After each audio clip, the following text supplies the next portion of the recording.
নমস্কার বন্ধুরা, স্বপ্নভিলা চ্যানেলের ঘরকন্যায় সবাইকে অনেক অনেক স্বাগত। আজকে আমি আবার চলে এসেছি একটি নতুন রেসিপি নিয়ে। আজকে আমি রান্না করব পমফ্রেট মাছের ফিশ কারি। ভিডিওটি স্কিপ না করে শেষ পর্যন্ত আমার সঙ্গে থাকুন এবং দেখতে থাকুন আমি কিভাবে রান্না করি। কিছুদিন আগেই দীঘা গিয়েছিলাম, সবার সঙ্গে শেয়ার করেছি।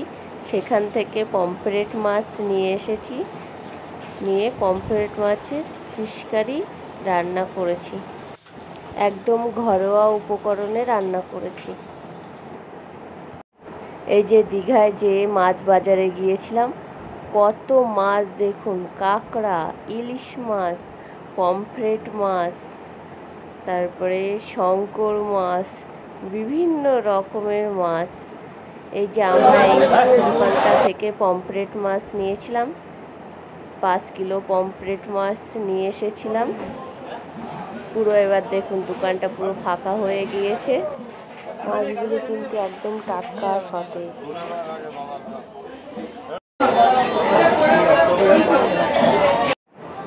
আর একটা দোকানে দেখুন কাঁকড়া আর ইলিশ মাছ এরকম একটা বক্সে করে নিয়ে এসেছিলাম পমফ্রেট মাছগুলো।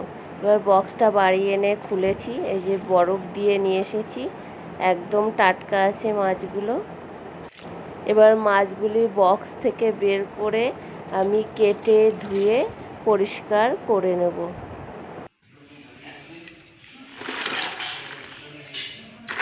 মাছগুলি কেটে ধুয়ে পরিষ্কার করে আমি চলে এসেছি রান্না করতে।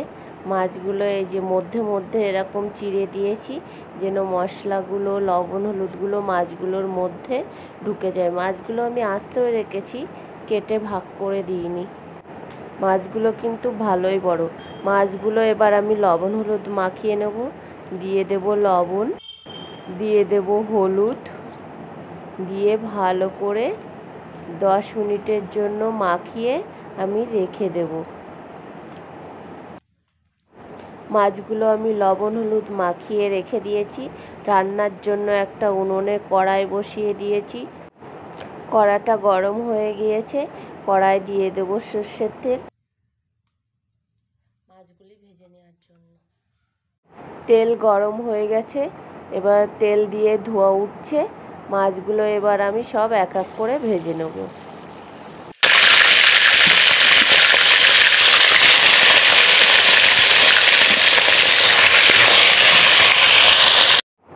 মাছগুলো ভাজতে ভাজতে ফিশ কারি করার জন্য আমি একটা মশলা তৈরি করে নেব। তা দিয়ে দেবো আদা, দিয়ে দেবো রসুন, দিয়ে দেবো 1 চামচ জিরে, দিয়ে দেবো 5টা-6টা শুকনো লঙ্কা, দিয়ে একটা মশলার পেস্ট তৈরি। মাছগুলি আমার 1 পিঠ ভাজা হয়ে গেছে, উল্টে আর 1 পিঠ ভেজে নেব লাল লাল করে। মাছগুলি সব আমি ভেজে নিয়েছি, এটাই শেষবার।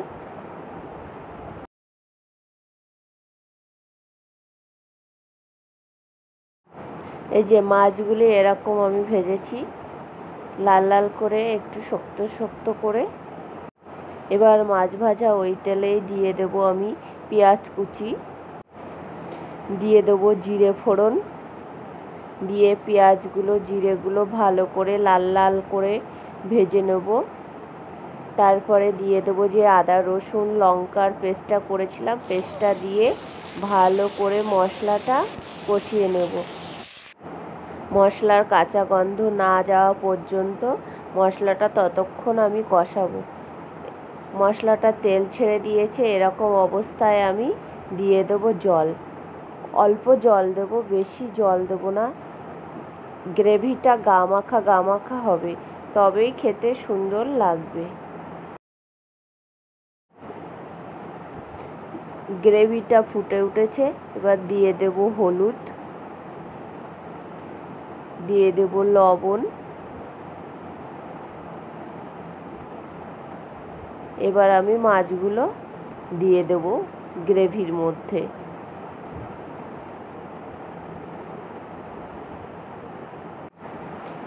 এরকম অবস্থায় আমি 10 মিনিটের জন্য ঢাকা দিয়ে ভালো করে ফিশ কারিটা রান্না করে নেব।